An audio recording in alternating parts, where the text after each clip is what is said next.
Please subscribe and don't forget to press the bell icon to get notified whenever we upload a new video. Please subscribe and don't forget to press the bell icon to get notified whenever we upload a new video.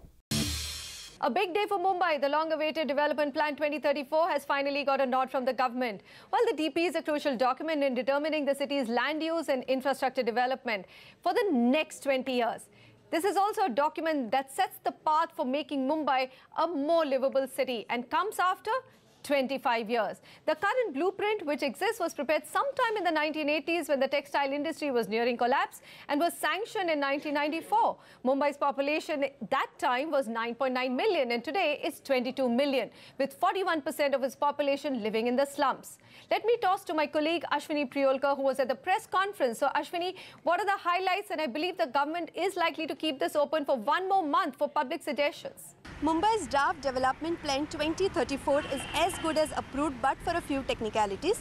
The government is going to come out with 2 notifications in next 10 to 15 days and again invite for some suggestions and objections. And what we have learned from our sources is that within a month, the DP will be implemented in the city. Now, coming to some of the core issues that have been raised in this DP, first is affordable housing. New land has been opened up for affordable housing. 330 hectares of salt pan land and 2,100 hectares of non-development zone is now opened up for affordable housing. They have also made few changes to the FSI. The FSI of Island City has been increased to 3 from earlier 1.33 and commercial FSI has been increased to 5. It is also important to note that all the changes that have been made to FSI are now applicable for the ongoing projects, new projects and for select few completed projects as well. Eco-sensitive zones have now been named as natural zones and absolutely no construction will be allowed in these areas, thereby protecting Mumbai's mangroves and other sensitive areas. All right, Ashwini, thank you very much for joining us and giving us the highlights. Let's get the expert reactions on Mumbai Development Plan 2034. Niranjan Hiranandani, co-founder and MD of Hiranandani Group, joins us. We are also joined by Chandrasekhar Prabhu, housing activist, Ramesh Nair, CEO and country head of JLL India, and Purva Divolkar, program coordinator at Tata Institute of Social Sciences.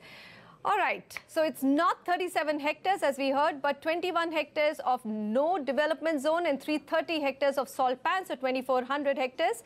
So my first question to you, Mr. Hiranandani, are you disappointed that, the land release is lower than the sum that we were anticipating? Of course, every time dil mange more, but I think the basic idea was to see that the target of 1 million affordable housing should be achieved. That was the target which I think Mr. Devendra Fadnavis had given it to the development planners, that we need to achieve that kind of housing in order to make a paradigm happen.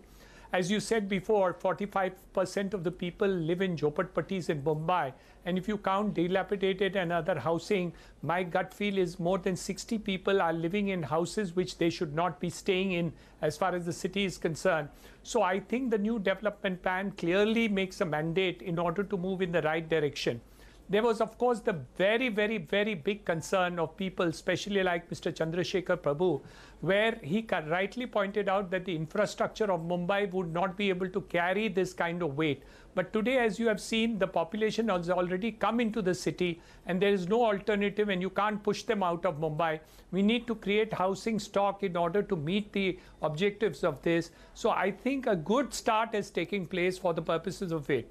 Second, most important thing is the fact that commercial development after the more than 25 years, 30 years has been emphasized beyond the point. Up till now, it was always send people out of Mumbai for jobs, remove the factories from here, remove the commercial development from here. But people have understood that it are the cities of India and like smart cities of India that have created the GDP growth and employment potential, not only the agriculture areas. So I think that direction is also made clear that economic development pari passu has to run along with the residential accommodation, and the walk to work, instead of just creating 3 or 4 centers like BKC, Parel, Nariman Point, and so on and so forth. Now you will have decentralized commercial development which will actually change the face of Mumbai.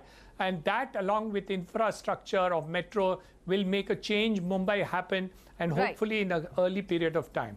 All right, let me then go to Ramesh Nair. Ramesh Nair, the DP says that now commercial FSI goes up to 5 from the current 2.66. And as Mr. Hiranandani pointed out, I mean, 2 decades ago, the thought was that Mumbai should not get congested and you should not allow business to flourish in the island city. This is a big departure because at the press conference, the municipal commissioner also made a point that Mumbai needs to create 8 million new jobs by 2034. You think now with the FSI going up, that is possible? Manisha, fantastic initiative by the Chief Minister in passing this. The last time the DP was announced in 1981, it took 13 years to pass. This time we managed to do it in 3 to 4 years. We started work on it in 2014. So that itself is point number 1. Point number 2, there was so much of confusion in the Mumbai real estate last 2 years. One was the dumping ground issue.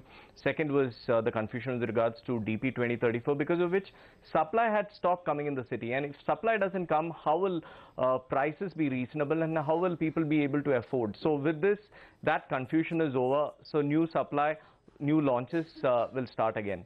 Third, like you mentioned, commercial development for FSI is very, very good, because if you don't create jobs, how will you create demand for housing? What the city needs is a creation of jobs, and commercial office space construction is a direct correlation of creating jobs. Bangalore is a great example. Hyderabad is a great example. The other good things which he's done is he hasn't played around with environmentally sensitive zones like mangroves, like the RA Mill colony. He's done a good job by mentioning it in his speech that he's not going to be touching that. He's also spoken about how transit-oriented development will get more FSI. This is a concept which is widely practiced across the world. So many of these schemes will definitely help. Non-SEZ development, he said, will get a FSI of 3. Cluster development, he's mentioned, will get an FSI of 4. I truly believe whatever announcements have been done today, whatever has been passed, will be game-changing for the city. All right.